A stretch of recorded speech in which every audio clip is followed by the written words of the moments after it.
This is Think Out Loud on OPB. I'm Dave Miller. Vancouver's population is expected to grow about 40% in the next 20 years. That's more than 80,000 new residents who are going to have to live somewhere. If that's going to be in Vancouver itself, the city estimates it needs to build 2,500 new units every year, but it's falling well short of that goal. OPB's Southwest Washington Bureau Chief Erik Neumann has been covering this story, and he joins us now. It's great to have you back on the show. Thanks for having me. So can you give us a sense for just by how much the city of Vancouver is falling short right now in terms of that goal I mentioned? Sure. So the city's in the process of finishing their comprehensive plan, which is this 20-year growth plan that they've been working on.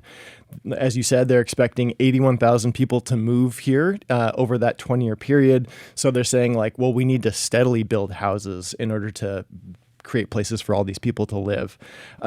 Planners have set this target of around 2,000 to 2,500 houses or units needing to be built each year. And they're building, or the city is building far below that. So there's a few different ways that they measure that. The big one is permits for new residential units that have been applied for.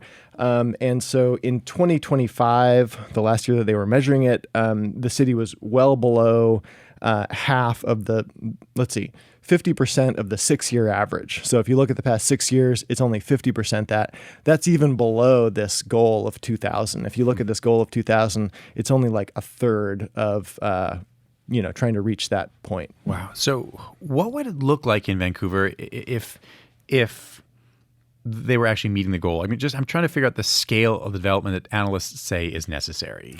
Yeah, so this was presented at the city council meeting on Monday, and sort of the visual that was used then was that there's going to be they're going to need a new waterfront development built every year in the city of Vancouver. So for people that are familiar with the city, that's this kind of fancy, newish neighborhood along the Columbia River, right near the I-5 bridge.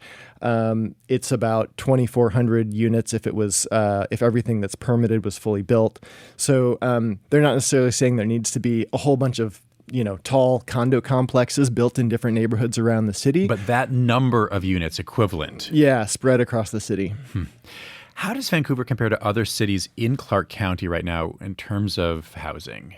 So it's a little bit of a tricky comparison to make because Vancouver is really the population center of Clark County. The other cities are quite a bit smaller. There are other cities that are growing pretty fast. Ridgefield, I think, is growing faster than any other city in Clark County. Most of what it's building is single-family homes. In comparison, Vancouver is really where all the affordable housing is being built in Clark County. So I kind of put that question to planners, and they said it's a little bit of an apples and oranges comparison. And also there's a lot more renters in Vancouver. There's very little renting in the rest of the county. Often when we talk about shortages in terms of housing production or challenges in building new housing, we hear builders complaining about things like zoning and permitting. Is that the case in Vancouver right now? Interestingly not, at least from what I heard from both the Building Industry Association of Clark County and the Vancouver Housing Authority. And that first organization, they do market rate housing. They represent all the builders.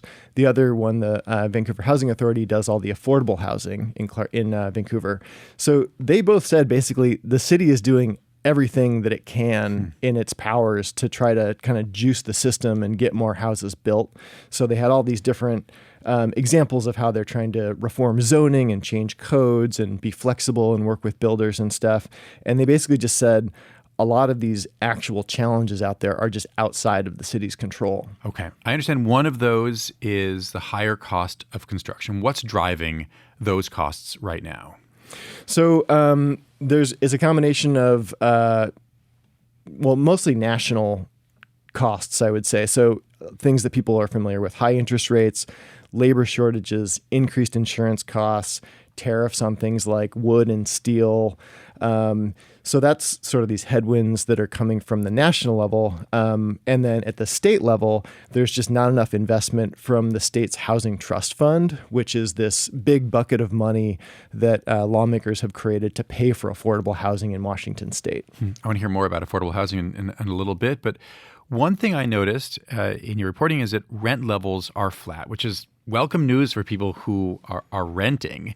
But what does that mean for developers and their interest in building, new developments? Well, and I should clarify, rent is not flat. I think probably most renters would maybe take issue with that. The issue is that inflation is going up faster than rent. So rent levels are increasing, inflation is surpassing that. And if you put yourself in the mind of a builder, they say, well, I can't make as much money because the costs of inflation are going up faster than my rent increases. So that's a disincentive for builders to build more. So it's kind of yet another one of these factors that's just slowing down the progress to building more units. What did you hear about the question of buildable land, places where new units could actually go? So that's a point that came up from the Building Industry Association, and the short answer is they want more of it.